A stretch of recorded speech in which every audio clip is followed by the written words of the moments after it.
Hi, and thanks for taking the time to learn a little bit more about Delivery Biz Connect and how efficient taking telephone delivery orders can be. So we're going to select delivery, and then the first thing we're going to do is we're going to put in the person's phone number. As we type the phone number, you'll see the system starts looking for matches. Oh, Joe Smith, that's who we wanted to place the order for. So we're going to click Use Data, and it'll automatically bring in the address.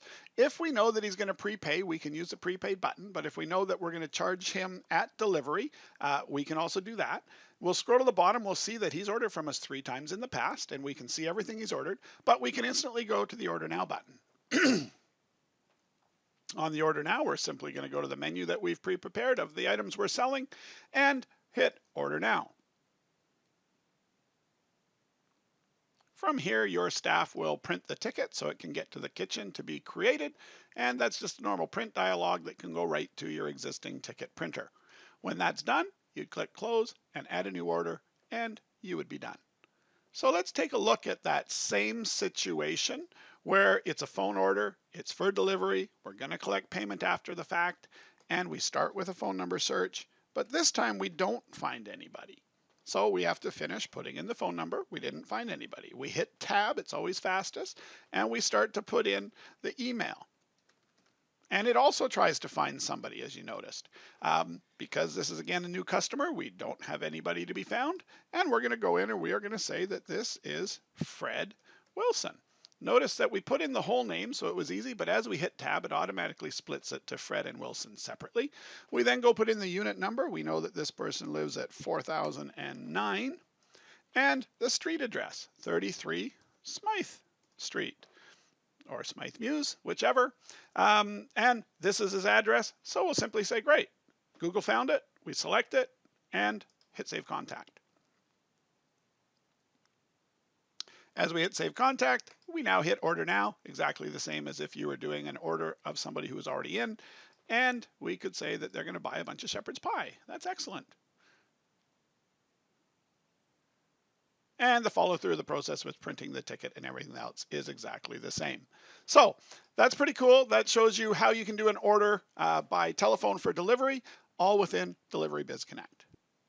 Okay, so moving on, let's take a look at how the process would work for somebody who walked up to your takeout window. So we're not going to click delivery because it's not for delivery.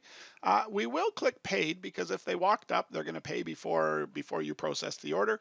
So then we would start with the telephone number search. So in this case, we'll go for somebody that already exists, and we can once again find our handy dandy Joe Smith. And Joe Smith's information will all be populated for us, and we'll immediately go to the Order Now. Now notice that the delivery information doesn't even exist. Yes, it's stored in the background, but we don't need it because this is a walk-up or a pickup order. So it doesn't get in your way, it's just here. And again, we can see everything that they ordered in the past, so we can carry on to process the order for Mr. Joe Smith right now. And we're going to actually say that he's really in the mood for some hot wings. So he's going to have 3 orders of Frank's Red Hot. Then the process is pretty much exactly the same as you saw it before. You'll see print a ticket, and you print your ticket, and then you say close and add new order. So we basically just completed an order very, very efficiently for someone who was in the system. Let's say I had a walk-up that wasn't in the system. So we'll go ahead and we'll put in a number that we know doesn't exist, and we'll finish completing it because that's what we need to do. And then we'll put in the email address. Always try to collect email addresses. It just helps a whole bunch in your ability to invite people back to order again or push them to your online ordering if you implement that as well. Of course, the system does all of that. And we're going to say this is Fred Jackson. Again, it splits the name. We can go ahead and we can say save the contact. And we then go on to place the order. And because, again, they're right in front of us, we don't need to actually have anything to do with their address. So the system hides it just to keep it efficient and save you from doing data entry that you don't need to do. And same thing, we get to the end of the process, we can print the ticket, we could take their credit card by PayPal. Because I didn't mark it as paid, notice that it asked me if I would like to actually take their credit card. If I had marked it as paid, as in the previous attempt, you'll see that it didn't actually show the ability to pay because it knew it was paid. So those are all important for the future statuses. And now you've seen how to do all the various types of orders of the people that you're interacting with directly. Please see our other video to learn how it works from the customer's perspective to just go use your online order interface that you can set up within about 20 minutes. Okay, so what happens next? We've had orders come in online. We've had orders that we've placed through people that have walked up to our takeout counter. We've had phone orders come in. So we have orders that have come in all kinds of different ways and in all various different states. So if we take a look, the first one is a pickup order that is already paid and its status is sitting as ordered. The reason it's green here is to make it very clear that this order has not yet been printed, so it hasn't made it to the kitchen. So in the case of a pickup order that was prepaid, it'll sit here and wait to be printed. So if we print it, we'll then see what happens to it next. So notice that it's 10211. We're going to print that. We won't go all the way, but you would just print that to your receipt printer. It would print it out. You'd use that to take to your kitchen. And when that's done, we'll actually see that 10211 has dropped to the bottom and it's all green. This is because it's a pickup order. It's now paid and printed, which means it is sitting here waited to be picked up. When the person comes to pick it up, it's clear that this one is free to be released. So you would simply go and you would say picked up and hit update, and that'll actually clear it from the list.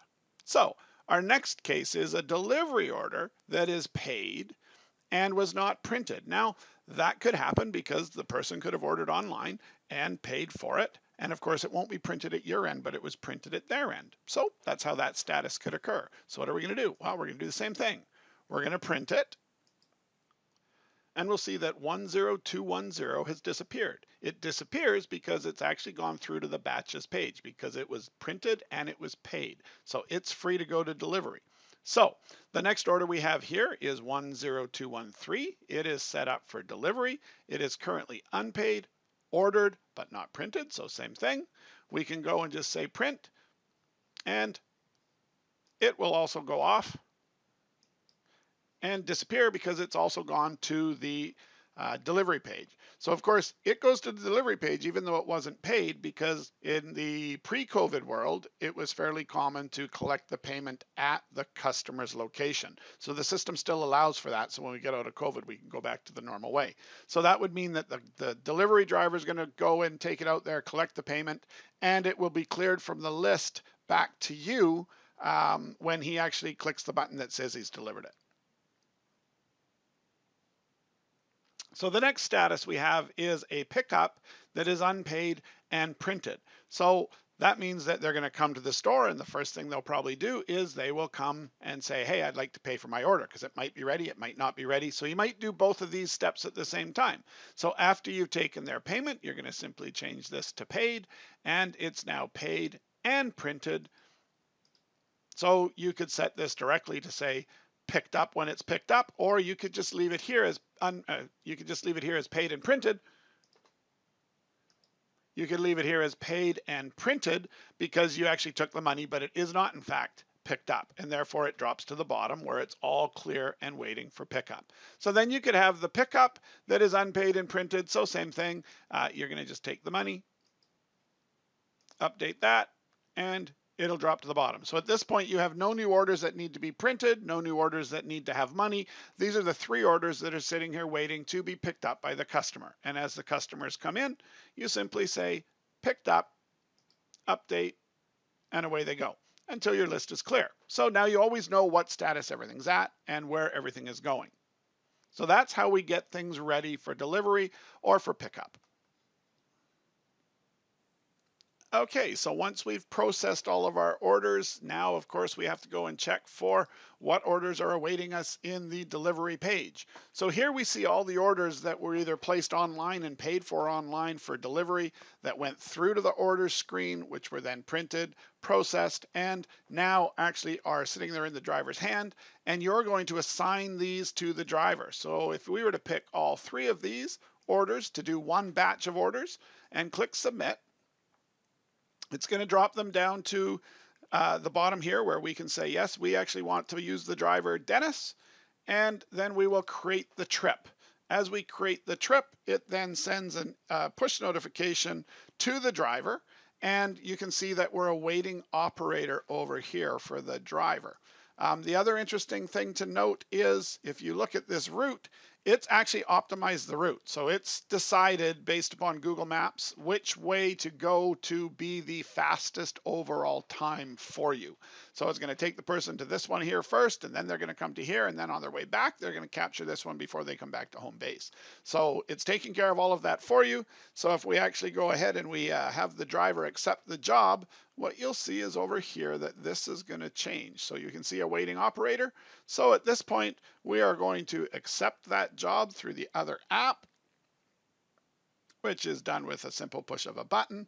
And it will see, you can see now, it's changed to operator has accepted. So on the operator's sign, they have a navigate button that they see. So they click the navigate button and it will pop open Google Maps and start directing them to where they need to go. So you can see that I'm now en route to the first one. As I'm doing this demo, unfortunately, I'm sitting in front of the computer and I'm doing both sides, so you're not going to see both sides. But what would happen is you'd start to see the person driving, all the way around until the route is completed. As they complete a leg, they will be marking. So you can see now I've started the route. So unfortunately, I'm not going to go anywhere, so you won't see it, but they're en route. And as I mark delivered, we can see that delivery 1 has been delivered.